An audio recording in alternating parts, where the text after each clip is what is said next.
Una pregunta. Una pregunta. ¿Qué pasa en su vida, Vanessa? Hoy es Vanessa. Sí, Claro. La primera vez que estoy con ella, entonces Claro. tengo que abusar de Claro. confianza. Me tengo que ganar el salario aquí. Vanessa, ¿qué pasaría si usted lograra o si él quisiera Warren Buffett aceptara ser asesor de su empresa? ¿Aceptar a ser el CEO? No, ¿El hacer qué? su asesor. Ah, mi en la asesor. empresa, Wow, sí, wow. el asesor de su empresa, No. de Imagínese su usted. negocio. ¿Qué pasa, digamos, si en la junta directiva de nuestra empresa se sienta de un lado Warren Buffett? Yo no sé, del otro lado Elon Musk. Bueno, eso no, porque es capaz que me quemen el carro o alguna cosa. Pero hay que invitarlo. Hay que invitarlo. Sí, porque estábamos hablando de empresa.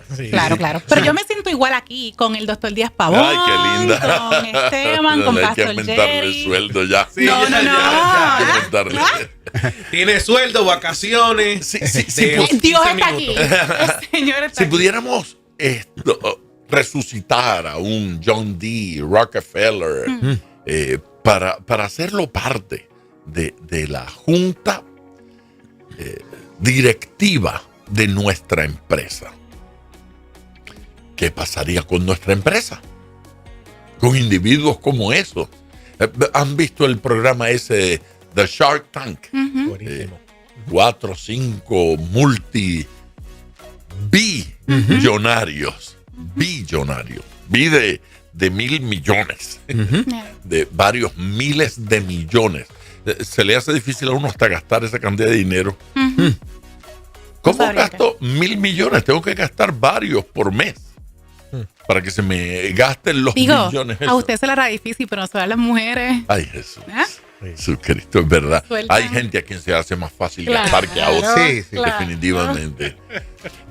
Pues si el todo de la vida, si el propósito de la vida, si tener una vida plena, si tener una vida abundante consistiera en dinero, lo ideal sería asociarse con uno de estos señores y traerlo a la vida de uno y a la empresa de uno. Pero cuando uno llega a mi edad, ya uno confirmó por el camino que en la vida hay cosas más importantes que el dinero. ¿Sí? Que dinero no lo es todo, que nosotros necesitamos otras cosas. Y algo que yo he descubierto en mi vida personal, y no me lo enseñó nadie, lo descubrí en mi vida personal, fue que todos tenemos una mesa directiva en nuestra vida. Hay una mesa directiva en su vida que le ayuda a usted a tomar decisiones. Y de seguro, después de un ratito, usted va a comenzar a pensar, ¿quién está sentado a la mesa directiva de mi vida? Digamos, sin duda alguna, mi papá está sentado en la mía. Él está allí, mi papá está allí. Don Ricardo Díaz, el cubano, está sentado en la mesa, así le decía, está sentado a la mesa y opina. Él está muerto, él está en el cielo ya, con el Señor disfrutando, pero él opina todavía. El legado. Yo voy a tomar ciertas decisiones y ahí está la opinión del viejo. Y yo digo, no, yo no puedo hacer eso. Papi me parte la cara si se entera. Ay, ay, ay. Mi papá era el individuo ese que todo lo paga a tiempo o antes de tiempo y guardaba todos los recibos. Y cada vez que a mí se me olvida, él me lo hace recordar. Oye, paga para que te acredites. Wow. Sí, mi papá opina. Mi papá opina en mi moral. Él opina, no hagas esto, no digas eso. Yo casi lo oigo. Él está allí. Es más, hay momentos en mi vida que yo digo cosas y digo, ahí está Ricardo Díaz. Salió, fue él quien habló. Hablo como él, gesticulo como él y a veces hago un gesto y digo, ese gesto no es mío, eso es de él. Él era el que hacía así. Él está. en esa junta. Hace unos años se sentó mi esposa. Hace 47, no más, 48 años. Hace que me casé con ella y ya se había sentado 2 años antes. Y opina. Y me gobierna. Y se opone a cosas. Ella está ahí. Gradualmente se fueron sentando mis hijos, los 3. El Esteban se sentó hace unos años también ahí. No le he dado voto.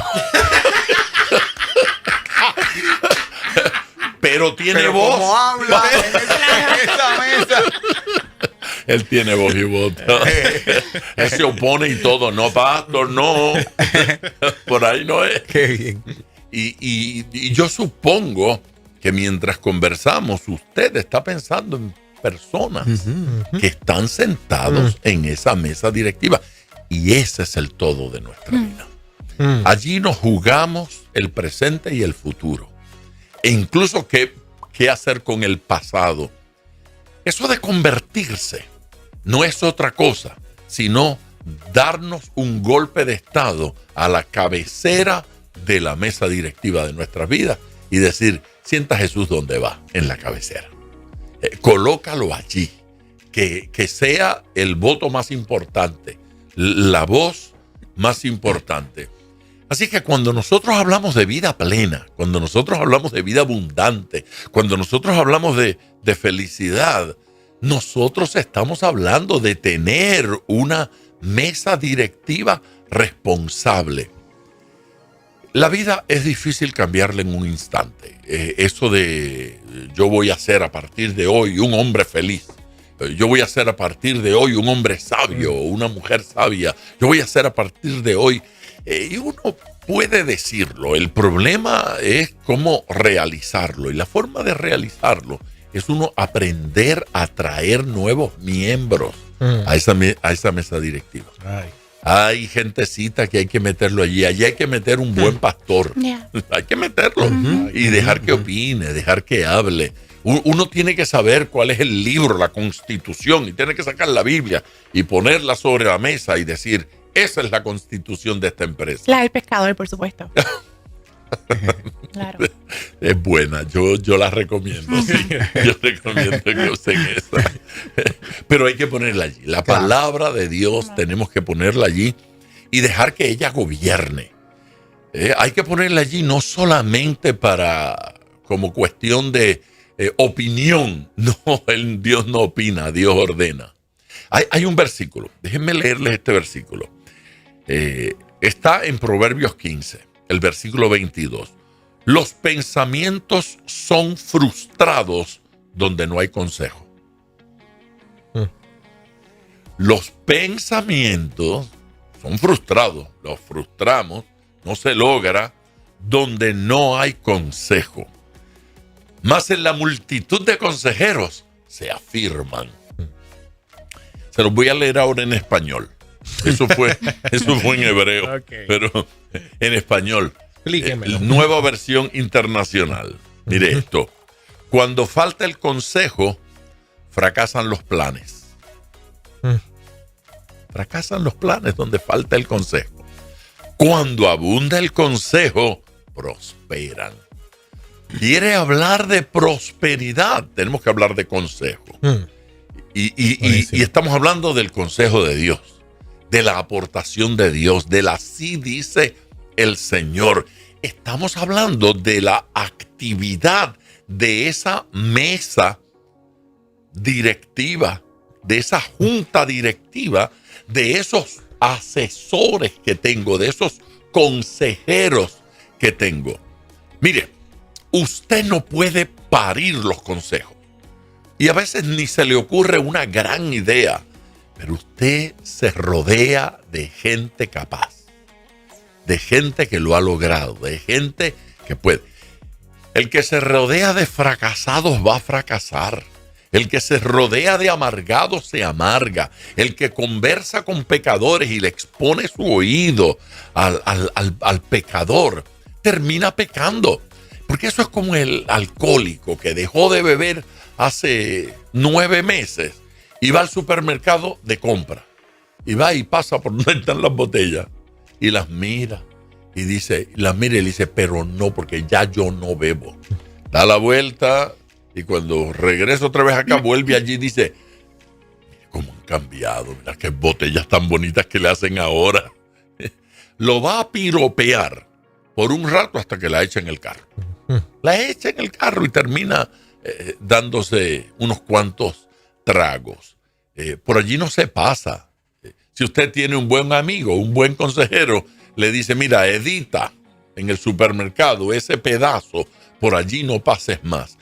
Dieta, cuando usted tiene el refrigerador, la nevera llena de bizcochos, chocolate, dulce. No, hombre, no va a hacer ninguna dieta. ¿Cómo va a exponerse?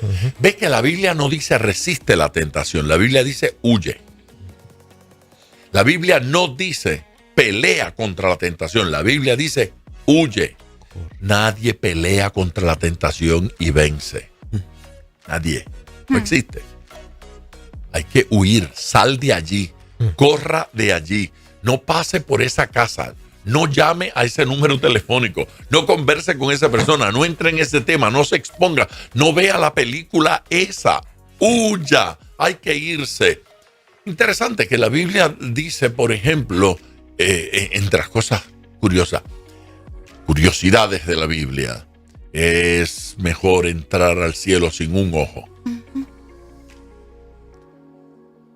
¿Es cierto? Si tu mano te es ocasión de... ¿qué? Córtala. Córtala. No dice disciplínala, ni oriéntala. Córtela, compadre, que esa mano no es santa. Esa mano ya aprendió a robar y va a seguir robando. Córtatela. Okay. Eso es como la poda. La poda. Ayer, ¿dónde yo estaba? Con Esteban Bermúdez. Fuimos a ver a un hermano.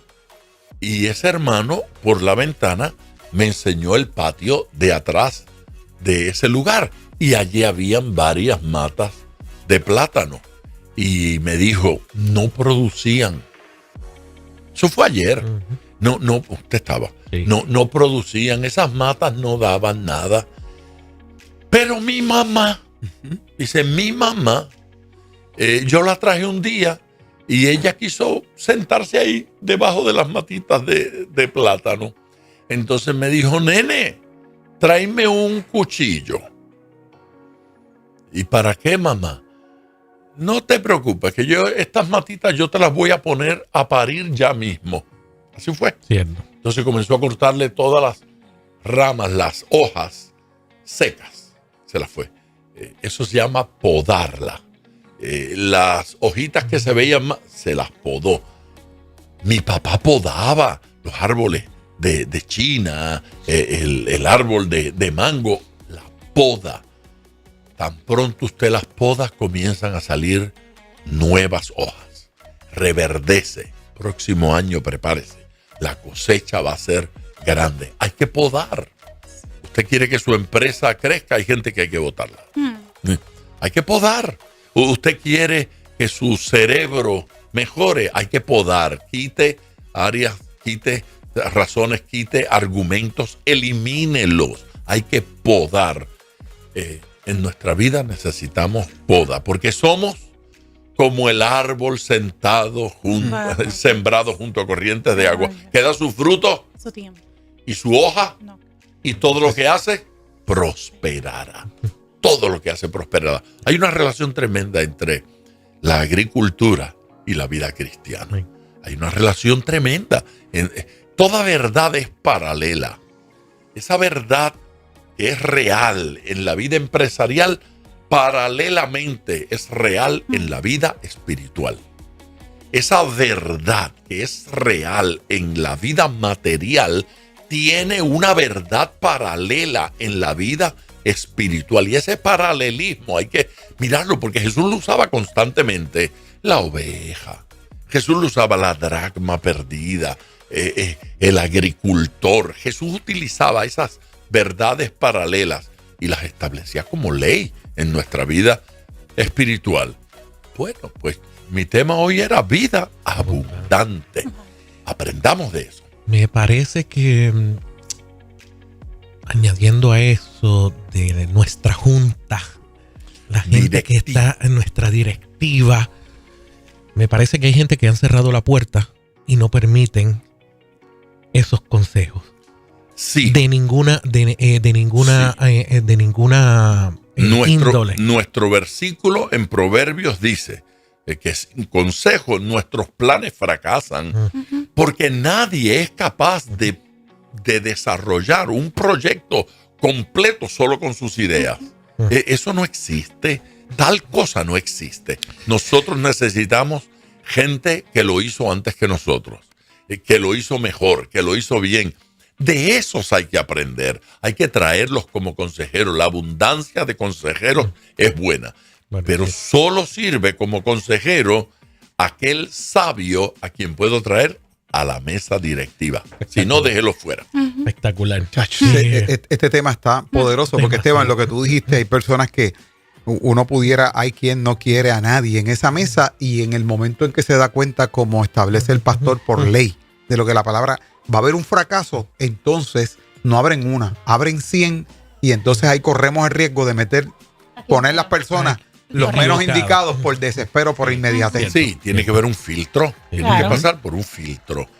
Hay cierta gente que la quiero opinando en mi vida, hay otras que no. Mire, uno tiene que aprender el arte ese de podar.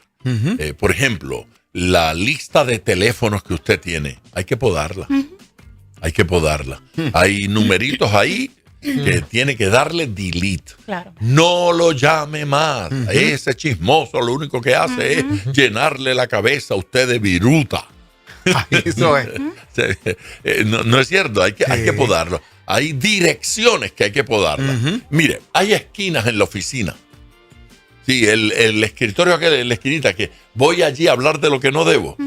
Eso hay que editarlo, pode. Eliminarlo. Sí, y póngale ahí una cerca, prohibido, tóxico, no pase por aquí.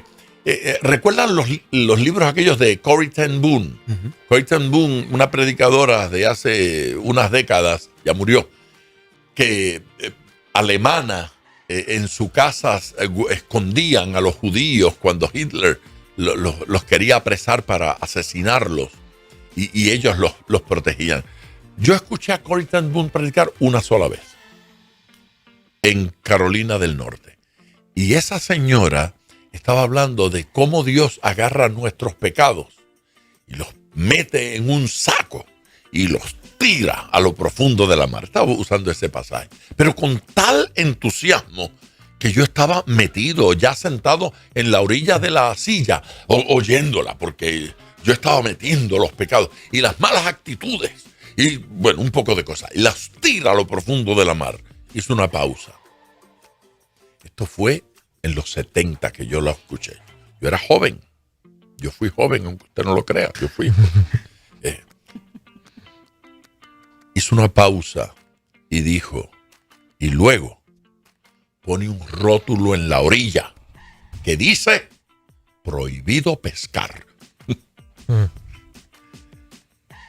Porque nosotros, después que el Señor nos quita y lo tira a lo profundo, nos vamos a pescar allí al otro día y a sacar basura. Y otra vez sacamos recuerdos. Y otra vez sacamos malas actitudes con las que ya el Señor trabajó.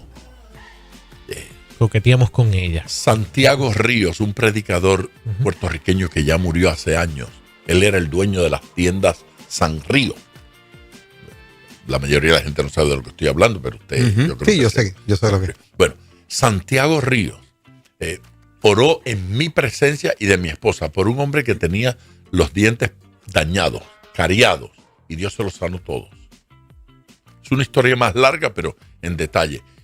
Y cuando ese hombre le enseñó todo como Dios se lo había dejado, Santiago Ríos le dio un consejo. Y a mí me pareció ofensivo. Pero los años han pasado y yo sé que Santiago Ríos tenía toda la razón. Le dijo, ahora usted se me va por aquí hasta una farmacia que hay allí abajito y va a comprar hilo dental y un cepillito de diente y un tubito de pasta dental y enjuague bucal. y todas las mañanas y todas las tardes usted me le da mantenimiento a ese milagrito. Ay, ay. Mantenimiento al milagro. Sí. ¿Cuándo vamos a aprender el concepto? Lo que Dios nos da tenemos que cuidarlo. Amén. Y hay que darle mantenimiento al milagro.